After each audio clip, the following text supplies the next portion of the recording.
On Saturday, the 15th of June 1996, a pair of female students were enjoying a night out at local pubs in the northwest city of Preston. Sadly, only one of them made it home safely, as the other was found floating face down in a local river the following day. Despite having sustained a brutal physical attack, the victim was in fact still alive at the time she was placed into the water. Unable to move, she ultimately drowned. A widespread investigation uncovered CCTV of the victim shortly before meeting her untimely demise, and police were assisted by several key witnesses that came forward believing they'd seen the culprit. 3 suspects would go on to be identified, including the victim's abusive ex-boyfriend, a second man who later admitted to robbing the victim prior to the murder, and a third man who admitted to the crime before retracting his confession. Welcome to the Crime Portal. This is the case of Janet Murgatroyd. The weekend of the 15th and 16th of June in 1996 is primarily remembered for 2 significant events in the UK. On the Saturday morning, just after 11:15 AM, the Irish Republican Army detonated a 1,500-kilogram lorry bomb on Corporation Street in Manchester's city centre. It was the biggest bomb detonated on British soil since the Second World War. Despite over 200 people being injured, thankfully there was no loss of life, largely due to the fact that in excess of 75,000 people had been evacuated from the area. The IRA had telephoned warnings around 90 minutes before the detonation, but unfortunately, the bomb squad were unable to defuse the bomb in time. The attack targeted the city's infrastructure and economy, and was successful in doing so, causing an estimated £700 million worth of damage, which would be well over £1.25 billion at the time of recording this video in 2024. At the time, England was hosting the UEFA Euro 96 football tournament, and just a few hours following the Manchester bombing, the 3 Lions faced Scotland at the Old Wembley Stadium in a group stage match. The game would end 2-0 in favour of the hosts, and is best remembered for Paul Gascoigne's flick and volley for England's second goal. The following day, on Sunday the 16th of June, a man was walking his dog at around midday along the banks of the River Ribble, which runs directly through the city of Preston, roughly 34 miles northwest of the site of the Manchester bombing. The man was walking near the railway bridge that crosses the river, close to the Continental pub. As he glanced towards the water, he spotted what appeared to be the naked body of a young woman floating. As he approached the water's edge, his fears were confirmed. The woman was dead. He signalled to a man on a boat towing a jet skier along the river, pointing out the discovery. The man on the boat pulled the body on board. Another man in his garden nearby was alerted and rang the police. The deceased woman was identified as 20-year-old student Janet Murgatroyd. Janet was born on the 8th of September 1975. Her mother, Mary, and father, David, separated when Janet was young. Despite the divorce, both parents showered their only child with affection, and Janet is said to have had a happy childhood. Janet lived with her mother in Penwortham, a small town which borders Preston. She attended the local All Hallows Catholic High School and is said to have been a popular student that excelled in her studies, in addition to captaining the school's hockey team. After her time at school came to an end, Janet went on to study at Cardinal Newman College in Preston, continuing to achieve excellent grades. Her popularity saw her elected as a student representative, which gave her the role of liaising with college staff on behalf of her fellow students. She also maintained her passion for sport and was a key member of the college netball team. Janet's ambition was to become a solicitor, and by 1996, she was a first-year law student at the University of Central Lancashire. She passed her first-year exams with flying colours, and Christopher Carr, the Pro-Vice-Chancellor of the university, would later comment that she was set for a very successful career. Alongside her university studies, Janet worked as a part-time clerk at Lancashire's police headquarters. Following the tragic discovery of Janet's lifeless body, a team of 50 investigators was put together and led by Detective Superintendent Graham Gooch. It appeared initially as if Janet had died as a result of a savage beating. A post-mortem examination recorded 59 separate injuries, mainly to the head and face, which included a broken nose and fractured jaw, Finger-shaped bruise marks indicated the killer had clasped their hand over Janet's mouth to prevent her from screaming. Her body was also covered in scratch marks, caused by being dragged naked through the riverside undergrowth by the perpetrator. However, it was not the brutal physical attack which ultimately ended the young student's life. Janet was still alive, though deeply unconscious, when her killer dumped her body in the River Ribble. Home Office pathologist Dr. Edmund Tapp would later clarify, quote, "She was unconscious for a considerable period before going into the water. It was apparent she was in the water for a short time, and when she went in she was very close to death. It would appear she was lying below the high water mark. Then, at high water, she was picked up by the tide. It was also determined that Janet had likely been the victim of a sexual assault. A £5,000 reward was offered in exchange for information leading to the arrest and conviction of Janet's killer, an amount that would go on to be matched by the Lancashire Evening Post newspaper. It didn't take long for investigators to establish the point of the riverbank at which Janet had entered the water, located on the corner of Liverpool Road and Home Road on the Penwortham side of the Penwortham New Bridge. Blood spatter on nearby bushes confirmed this was also the place the attack was carried out. Press photographer Darren Andrews, while taking pictures at the scene, discovered Janet's blood-stained blouse amongst the scrub and alerted police, who subsequently found the victim's clothing and jewellery around the same area. Hairs found on the top and one of her socks were forensically tested and DNA profiles recorded. 2 items were missing, however. The first was Janet's trousers, a pair of stone-washed size 10 Wrangler jeans. A group of children playing close to the scene would call police, claiming to have found the jeans. Frustratingly for investigators, by the time they arrived to acquire them, they had vanished and have never been recovered. The second item missing was Janet's purse, which we will discuss later. DS Gooch and his team worked quickly to establish Janet's movements prior to the murder taking place. Having recently finished her exams, Janet was planning a 10-week backpacking holiday around Europe with her close friend and fellow student, Fiona Watson. They planned to start on the Greek island of Rhodes before finishing up in Italy for Janet's 21st birthday that September. The pair decided to embark on a shopping trip for holiday outfits on the morning of Saturday the 15th of June. Initially planning to shop in the city of Manchester, the pair changed their minds and decided to stay in Preston. After finding out about the Manchester bombing incident, they were understandably relieved. That morning, Janet had stopped at St Wilfrid's Church to light a candle for those injured in the attack. CCTV captured Janet at the NatWest Bank on Fishergate in the centre of Preston shortly before 1 p.m. Around this time, she met with Fiona and the two perused local shops before heading to the Wall Street Bar, also on Fishergate, which is now part of the Revolution bar chain. Following England's victory in the Euros, the city was in full celebration mode, and Janet phoned her mother to say she would be staying out to join in the fun.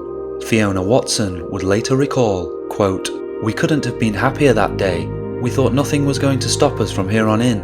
We had been in the pub quite a lot of the afternoon, and it was going to be our last night out before we went on our holidays, so we were making it a good night." The friends made their way to the popular student pubs along Friargate, ending up in the Adelphi. It's here that Janet met a fellow student for the first time, Brendan Connell. The two instantly got along, and at this point, just after last orders in the pub, Janet became separated from her friend Fiona, opting to head to another nearby pub with Brendan, the Old Black Bull. Janet and Brendan spent time in the car park behind the pub, kissing. By this time, Janet was heavily intoxicated, to the point where she stumbled in a loading bay at the back of the pub. According to Brendan, she seemed unhurt and refused his offer to take her to the hospital. Brendan would comment years later, quote, "I felt she was drunk and I didn't want to take advantage any further, and I prepared to move on." The pair were later captured on CCTV walking past Tokyo Joe's nightclub in Church Street at roughly 25 minutes to 1 in the morning, as they made their way to a taxi rank. When they arrived, Brendan said his goodbyes, assuming that Janet would jump in a cab and head home. According to some sources, Brendan then proceeded to his home at Avenham Lane, with other sources claiming he went back out with friends he'd spotted while walking with Janet. Now by herself, Janet, for reasons unknown, decided she would walk the roughly 2-mile journey back to the house she shared with her mother. CCTV footage would reveal that it took Janet around 20 minutes to drunkenly stagger the first few hundred meters of her journey. Shortly after, she would be spotted slumped on the ground close to Preston railway station and reportedly refused assistance from a witness who later came forward. By 10 minutes past 1, Janet was seen turning onto Penwortham Bridge. A motorist named John Livesey was driving his mother home and spotted the student with her arms in the air as if she was trying to hail a taxi. Mr. Livesey's mother urged her son to stop and pick Janet up. However, he refused as he feared the intoxicated student may vomit inside his car. A few minutes after this sighting, a taxi driver named Ashley Sperrin would be the last person to see Janet alive. As he turned onto the bridge, he saw a man in a white shirt and dark trousers running across the road, with a woman, believed to be Janet, running away from him. At 1:30 a.m, two brothers, John and Paul Richardson, were crossing the bridge on foot as they made their way home after a night out. As they passed the area, it would later be confirmed that Janet was attacked. They heard the sound of a woman groaning on the other side of a wall that separated the area from the pavement. The groaning was accompanied by twigs being trampled. As they glanced across, they saw the shadowy figure of a man crouching down roughly 15 meters away. Sadly, due to the darkness, they were unable to get a good look at the individual and carried on their journey home. Investigators didn't have to wait long before their first suspect emerged, Janet's ex-boyfriend, John Parkinson. The two had ended their relationship sometime around the previous Christmas. It was common knowledge that during their time together, John Parkinson had subjected Janet to consistent physical abuse. On one occasion, friends had spotted the pair having a heated argument inside Preston's Legends nightclub. Parkinson left the establishment and went on to wait for Janet outside. When she emerged, he proceeded to violently attack his girlfriend, punching her and dragging her by the hair. He repeatedly kicked Janet to the ground. On another occasion, Parkinson, known also by the nickname Pitbull, is reported to have beaten Janet so severely that the caps in her teeth were knocked out. Following their breakup, Parkinson would go on to harass Janet extensively, even though he had found himself a new girlfriend. Throughout 1996, up until Janet's death, Parkinson had continuously made threatening phone calls to Janet's home. In February of 1996, Parkinson was breathalyzed by police and found to be over the legal drink-drive limit. This was following information given to officers by Janet and a friend named Victoria Cook. Parkinson was ultimately disqualified from driving and received a fine in the same month Janet was murdered. Following his failed breathalyzer tests, Parkinson made one of his many threatening calls to Janet, in which he said simply, quote, "You are dead." He made a similar call to Janet's friend Victoria Cook, in which he stated, quote, "You're going to die, you grassing bitch." It was also believed by Janet and her mother that Parkinson had broken into their home to steal some of Janet's possessions, in addition to stealing a pair of her underwear from their washing line. As part of a university project, one of Janet's friends was studying domestic violence, and the two had recorded an audio interview in which Janet described the abuse she suffered at the hands of John Parkinson. This tape would later be given to police. And, as you might expect, it wasn't just Janet that John Parkinson had shown violence towards. His ex-wife had sought a divorce following allegations of rape and domestic violence. After learning that Parkinson was also out drinking on the night of the 15th of July following the England football match, he was arrested and interviewed under caution just a few days after the discovery of Janet's body. Police believed the man who killed Janet was wearing a white, long-sleeved top and dark trousers. This was based on various witness statements. Parkinson claimed to have been wearing a coloured top on the night in question, although other witnesses came forward to dispute this, saying he was wearing a white top, possibly a jumper. Investigators were also able to establish that Parkinson had made a call to Janet's home at 1:41 a.m. Not only was the call close to the time that Janet was murdered, it was also made from a public phone box on Watery Lane, less than 1 mile from the murder scene. He would go on to make another nuisance call during the day of the 16th, after Janet's body had been discovered, but before she'd been formally identified. Following the initial interview, police searched Parkinson's home on the 19th of July and to their surprise found underwear belonging to Janet with a diffused bloodstain in the crotch area. DNA testing would confirm the blood belonged to the victim. However, they did not find any of Parkinson's clothes which appeared to have been worn during the attack on Janet. That is to say, police were looking for clothing covered in dirt and blood. Although on the surface, Parkinson appeared to be a strong suspect, investigators made the decision not to press charges against him. As far as I am able to deduce, this is for two reasons. Firstly, John Parkinson had an alibi given by his girlfriend at the time. The exact details of this alibi don't appear to have been made public, and although police seemed to take this information at face value, it would be fair to question its validity. It seems odd to suggest that Parkinson would be making nuisance phone calls to his ex-girlfriend from a public phone box in the presence of his current partner.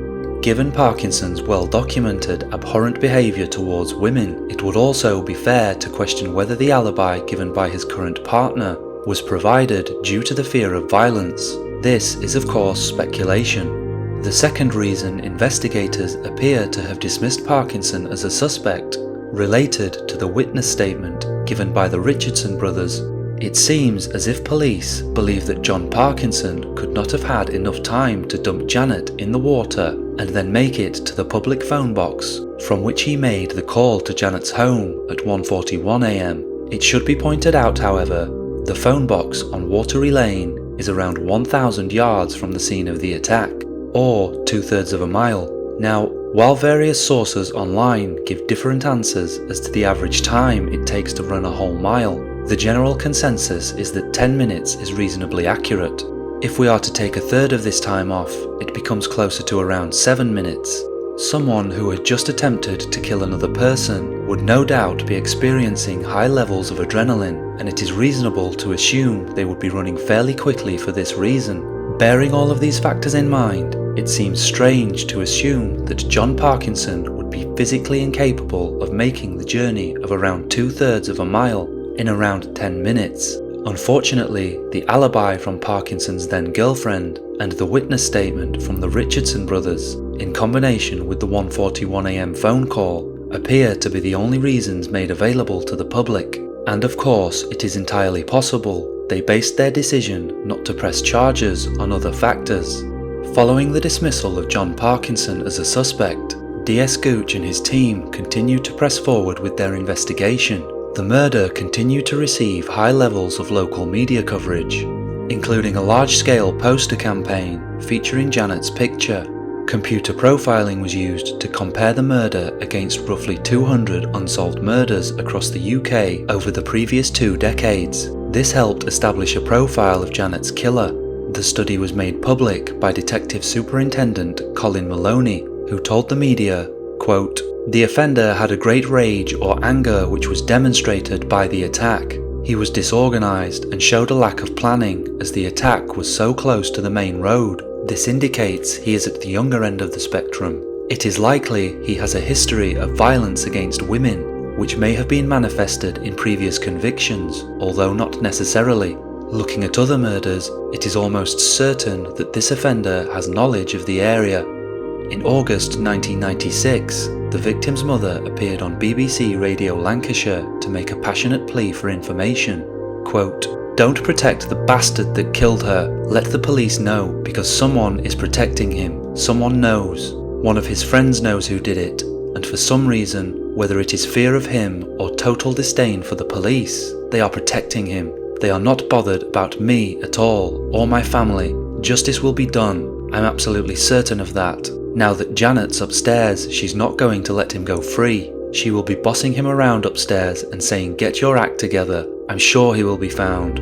Despite all of this, and over 1,400 statements being taken, police were still struggling to uncover any new lines of inquiry, and so they sought the help of the BBC's Crime Watch programme, in the hope that a nationwide appeal would assist the investigation.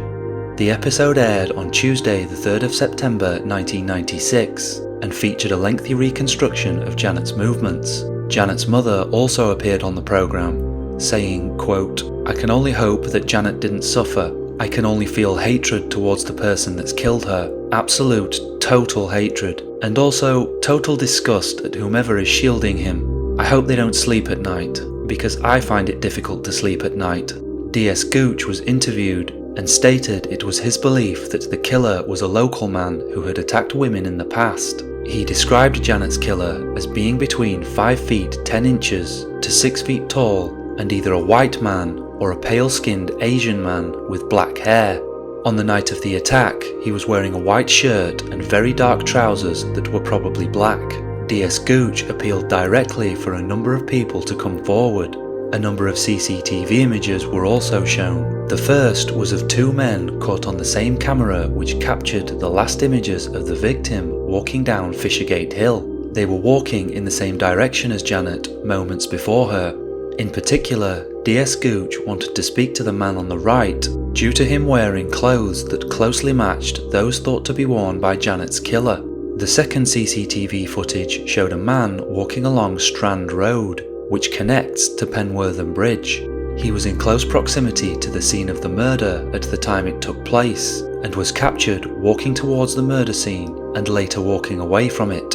Over 50 calls came in as a result of the programme, but sadly, no new information appears to have come to light.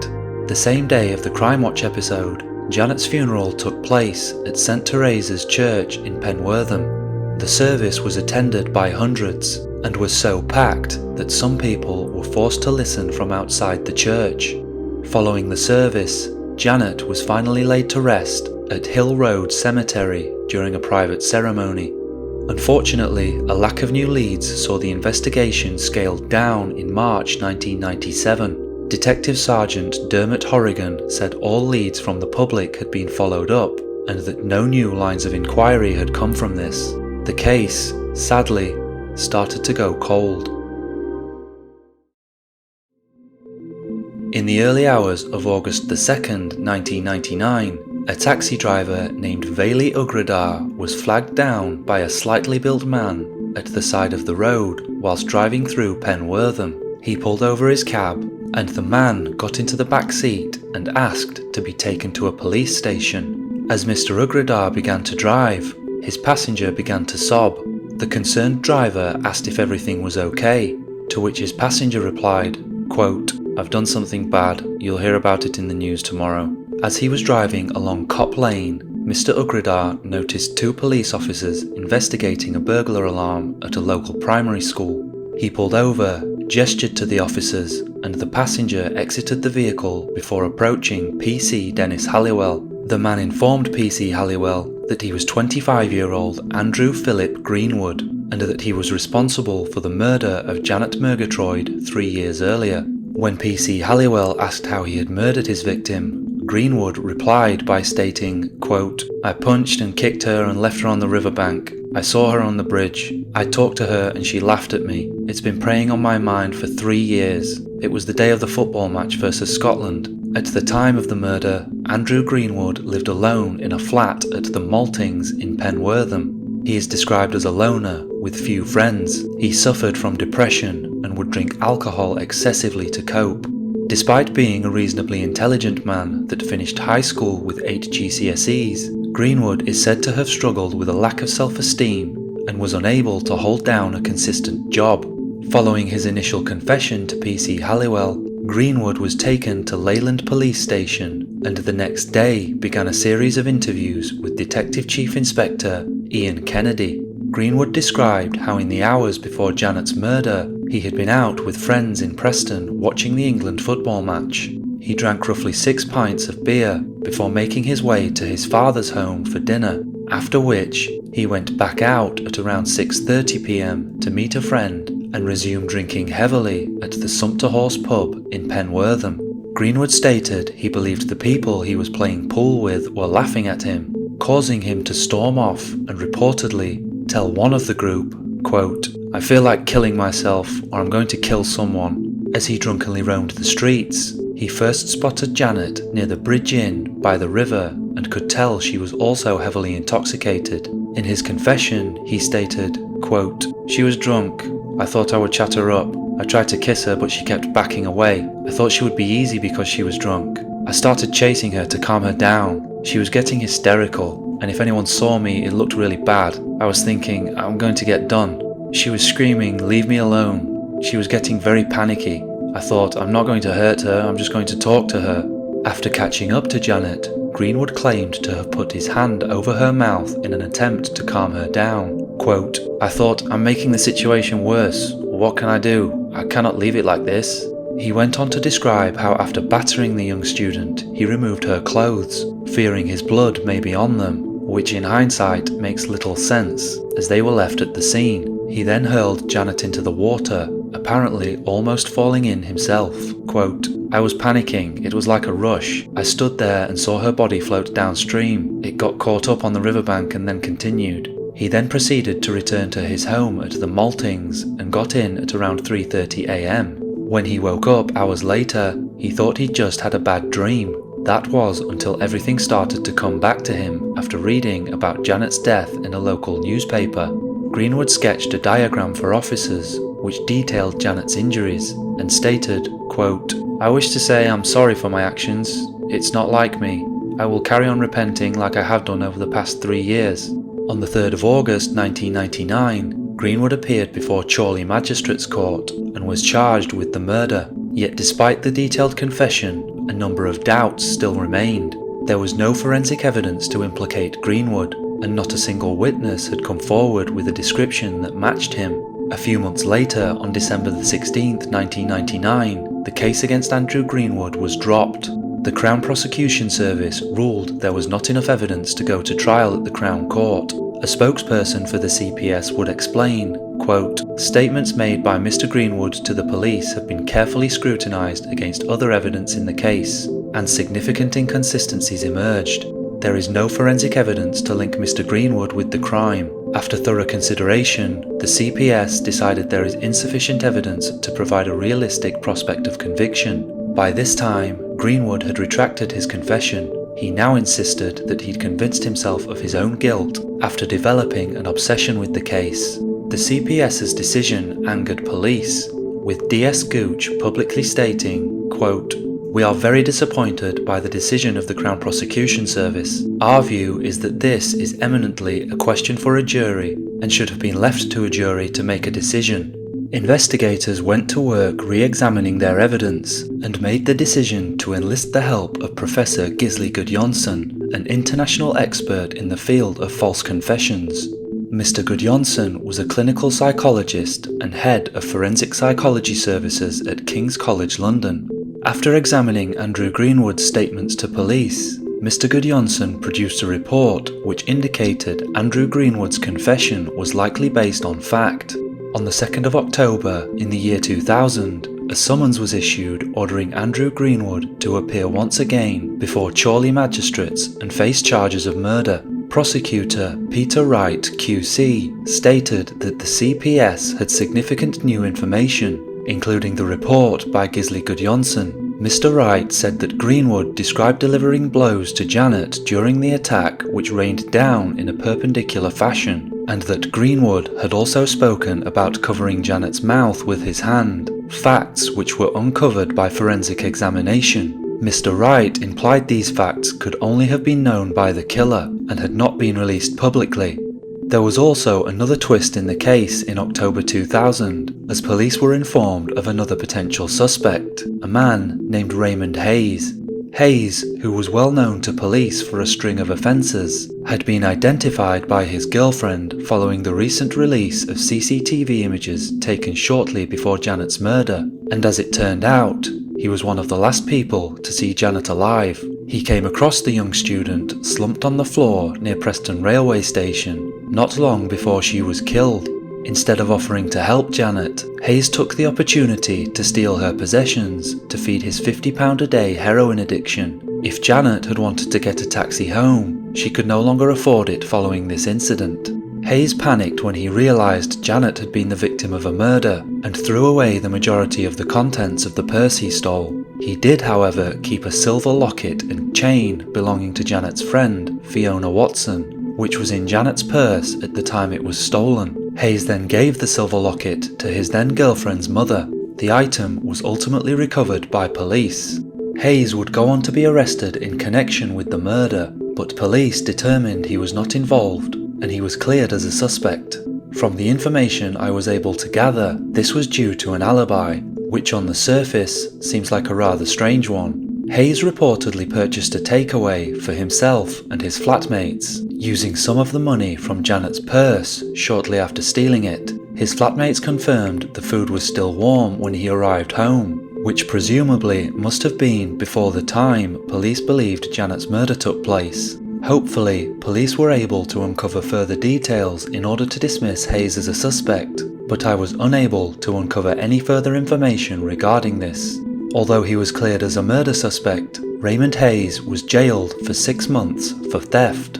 In light of the new evidence presented against him, Andrew Greenwood would stand trial, which began in October 2002 at Liverpool Crown Court. Despite Raymond Hayes being cleared by police as a murder suspect, this didn't stop Andrew Greenwood's defence team suggesting he could have been involved during the murder trial. Greenwood's defence team also pointed out to the jury Janet's abuse at the hands of her ex-boyfriend, John Parkinson, who was of course out in Preston on the night of the murder and in close proximity to the crime scene. Greenwood's lawyers also told the court how their client had become obsessed with Janet's murder. Greenwood himself told the jury how he'd initially read about it in the Lancashire Evening Post newspaper. Quote, "I read the article and was fascinated by it because it was local." He went on to explain that his heavy drinking caused him to believe he'd been speaking to Janet at the time of her murder. Quote, "When I was sober it seemed ridiculous, but about 1 or 2 months after the murder I had convinced myself that I was the killer. The more it went on with no one being arrested, the more I believed I was guilty." Greenwood claimed his confession was put together using details he'd read in local papers, in addition to the Crime Watch episode featuring the case. The prosecution hit back, stating Greenwood had correctly described the haircut of a man who nearly disturbed the killer, despite the Crime Watch reconstruction showing this man with a different hairstyle altogether. In addition, investigators found nothing in Greenwood's home to suggest an obsession with the case, such as newspaper clippings or a video of the Crime Watch episode. Prosecutor Paul Reed told the courtroom, quote, "If, as the defendant now claims, he based his confession to the police on what he read and remembered from newspapers and what he had seen on Crime Watch, you may think that he had a remarkable memory for detail published a very long time before he made that confession." The jury were also shown video of Greenwood's confession and were read a number of letters sent by the defendant to his family from prison the previous year. Quote, "Everything is starting to get blurry. I cannot get the story straight at the moment. Maybe it's the medication. I probably have done it in a blackout." The court also heard from pathologist Dr. Vesna Jurovic on how she prepared a report about the injuries found on Janet's body. She stated that the bruises found on the victim's face were consistent with it being gripped with a hand over the mouth, along with other marks caused by punching.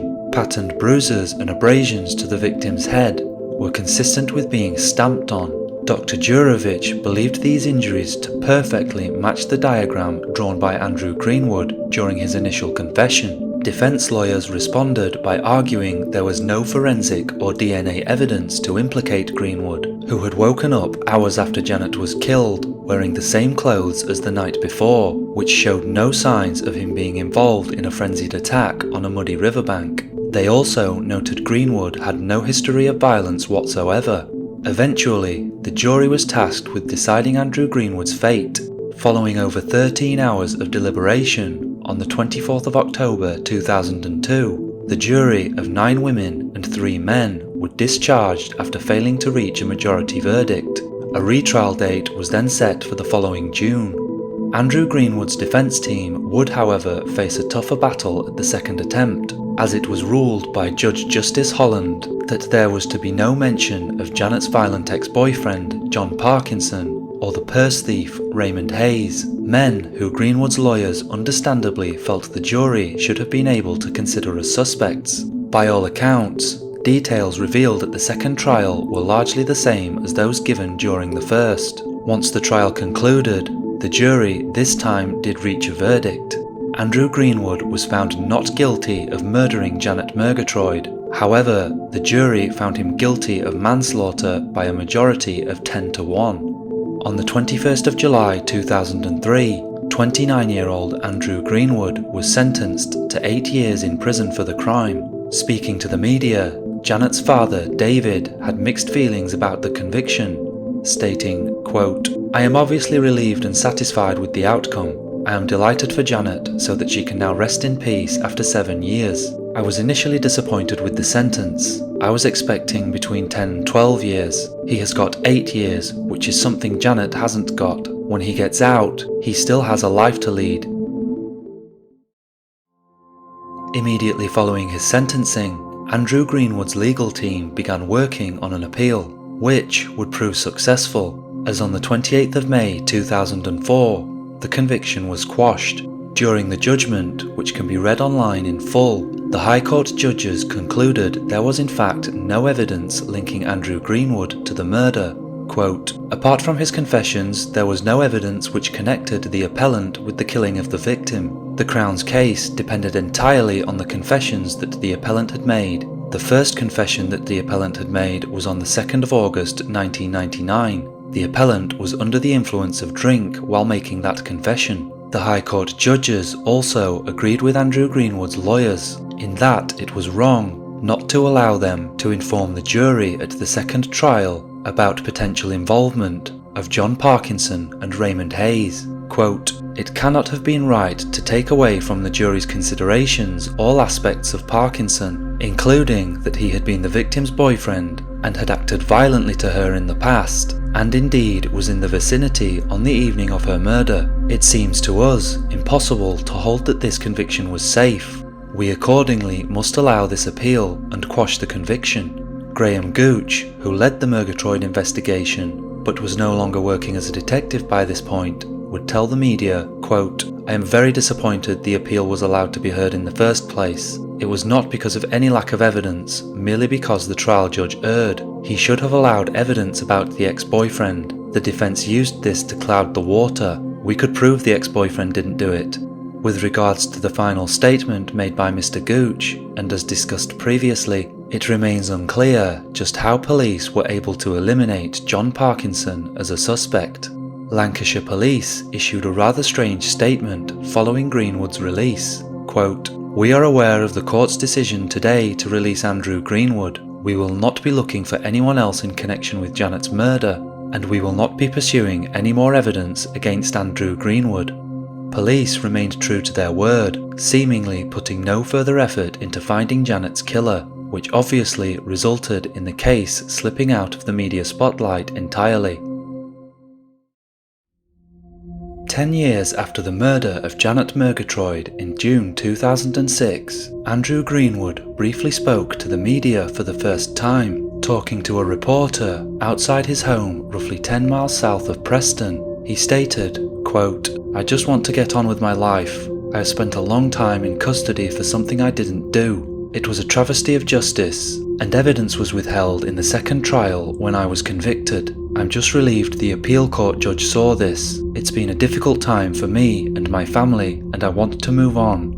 It wasn't until 21 years after the murder, in June of 2017, that police finally made a fresh appeal for information. Detective Chief Inspector Gary Brooks of Lancashire Police told the media, quote, 21 years on from Janet's brutal murder, we remain committed to finding her killer. Janet was a young woman with her whole life ahead of her. However, this was all taken away from her in a vicious attack, which we believe was sexually motivated. This was an opportunist offence by a very dangerous man who, despite the passage of time, still needs to be brought to justice. DCI Brooks also appeared in a video appeal posted to Lancashire Police's YouTube channel and social media accounts. What I'm appealing for is members of the public in Preston and beyond.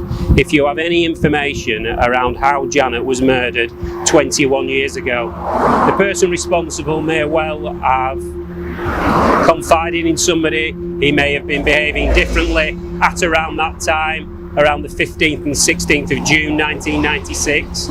He may have told somebody since that he was responsible.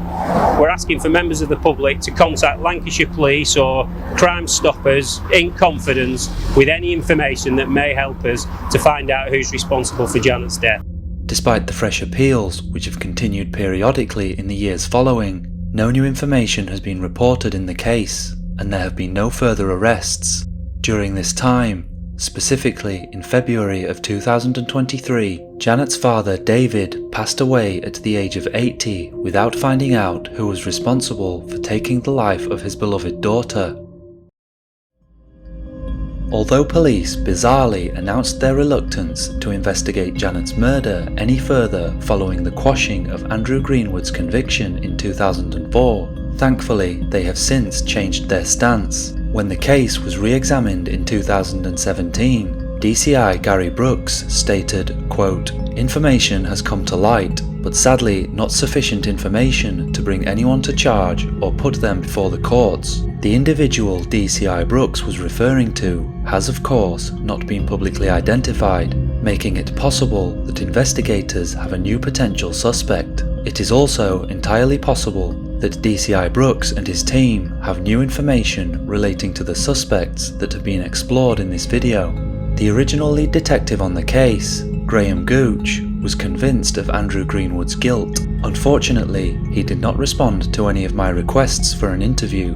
Professor Gisli Gudjonsson, the internationally renowned expert in false confessions, was of the belief that Greenwood was telling the truth when he admitted to the crime. This was in contrast to the Crown Prosecution Service, who found several inconsistencies in Greenwood's statements back in 1999. Pathologist Dr. Vesna Jurovic described the diagram drawn by Greenwood as matching Janet's injuries perfectly. There are unsurprisingly members of the local community in Preston who remain convinced of Greenwood's guilt. An online forum post which caught my eye while researching the case reads in part, quote, "He was guilty, simple as. He turned up where I used to work the next morning covered in scratches and even more reclusive than usual. Yet, despite these opinions, professional or otherwise, no solid evidence to implicate Greenwood was ever uncovered.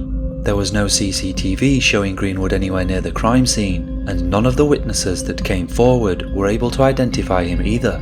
It's also worth noting once again that Greenwood also had no criminal history. It appears as if Andrew Greenwood would have never found himself on the radar of police had he not voluntarily come forward. The topic of false confessions is a rather fascinating one. To most people, admitting to a crime you didn't commit seems unfathomable, but it's common knowledge that there are countless examples from across the world where this has proved to be the case. The UK is no exception, although hard data relating to the number of false confessions for murder and serious offences does not appear to exist.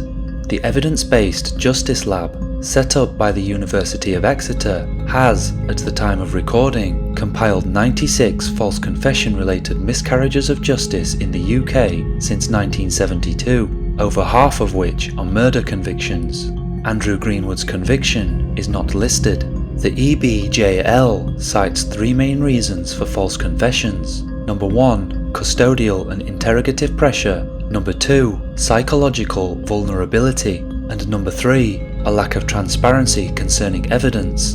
Based on what we know about Andrew Greenwood's conviction and his mental state prior to confessing to Janet's murder, psychological vulnerability would appear to be the most likely cause for him admitting to the crime. During the first murder trial, Greenwood's own legal team pointed to psychiatric evidence that their client was the type of individual who could, quote, "seek to escape from his lonely, depressed existence by gaining notoriety and telling police he had killed Janet when in fact he had nothing to do with the murder."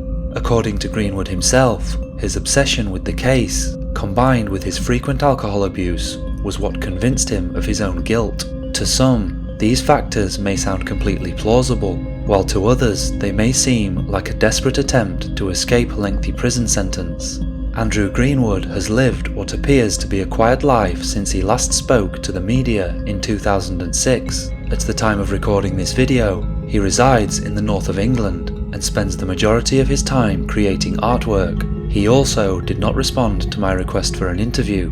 And then there was the purse thief, Raymond Hayes. Although Hayes was arrested in connection with the murder, he was swiftly ruled out as a suspect. Unfortunately, the only reason for this made public appears to be the rather strange alibi given by his flatmates concerning the warmth of the takeaway he purchased using a portion of the cash he stole from the victim. Presumably, the time at which Hayes brought the food home ruled him out as a suspect. Although ruling Hayes out based purely on an alibi given by his friends could be seen as a poor decision, there seems to be no solid evidence to suggest he was involved in Janet's murder, just that he was a coward who stole from a vulnerable young woman. There are, however, circumstantial factors that do raise suspicion. On the night of the murder, Hayes wore clothes that matched the description of those believed to have been worn by the killer: a white shirt and black trousers. Despite the scene of the murder being roughly 1 mile from Preston railway station, the location the robbery occurred, it is worth noting that coincidentally, Hayes lived in a flat at the Maltings, the same place Andrew Greenwood lived. The crime scene was en route home for both individuals, making it plausible that either one could have bumped into Janet at some point on their way back.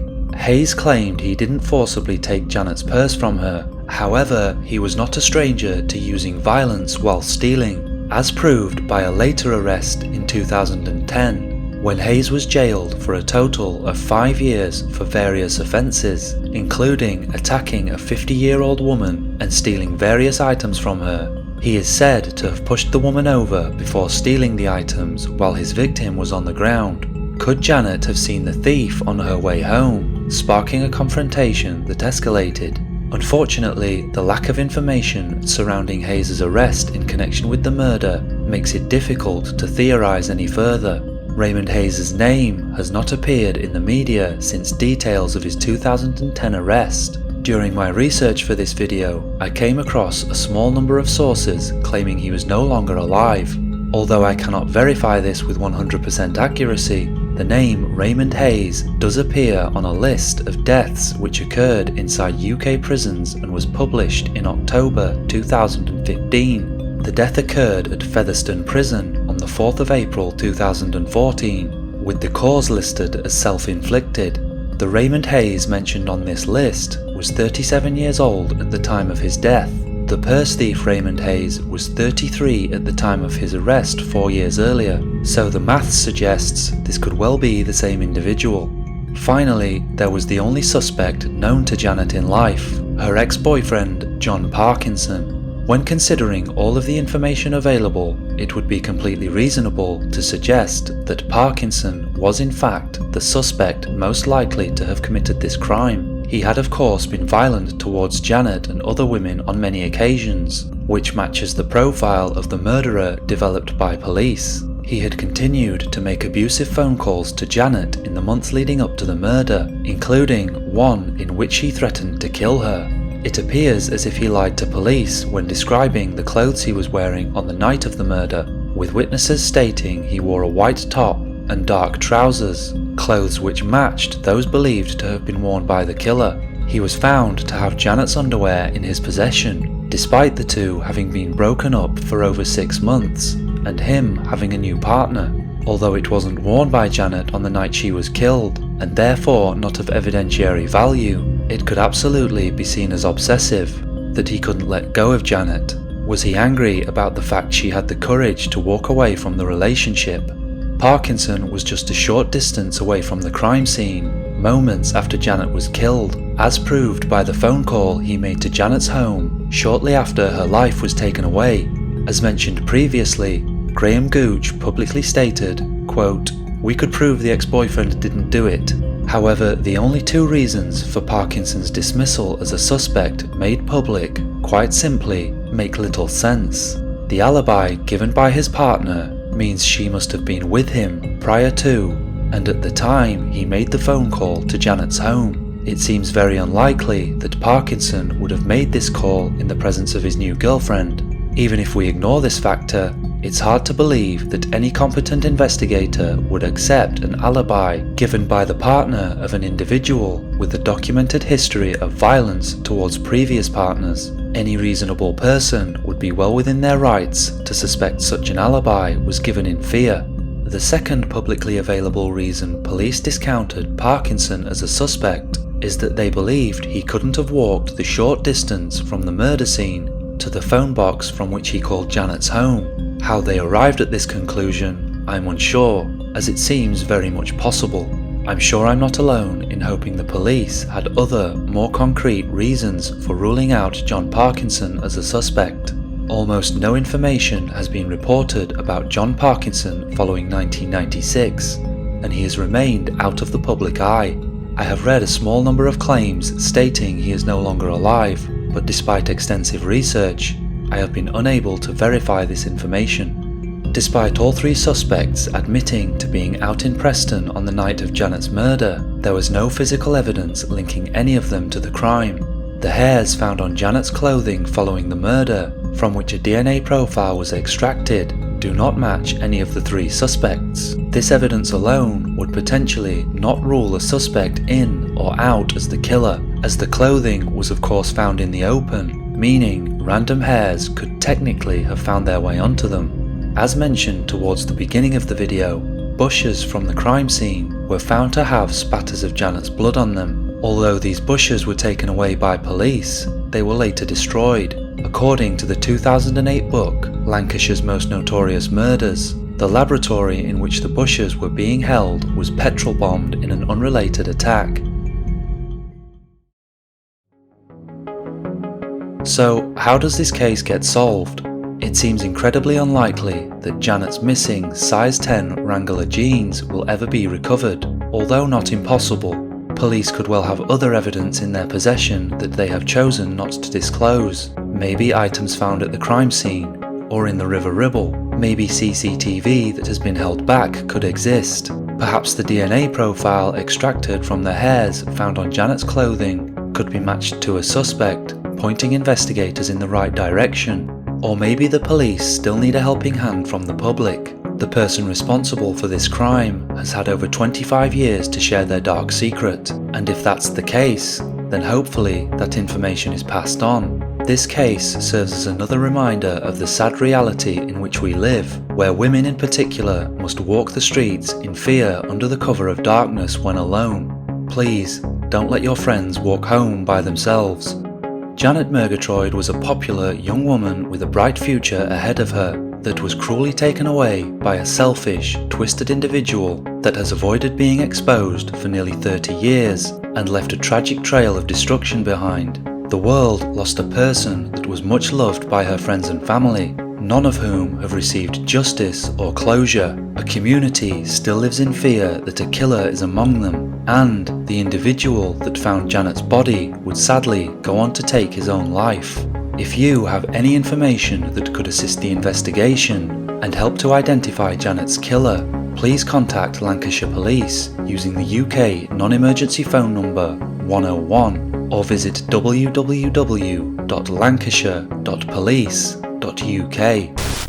The Crime Portal is a channel dedicated to exploring lesser-known murder and missing persons cases. For more information on this case, or to submit a suggestion for future videos, please visit the Crime Portal website. And, as always, thank you for watching.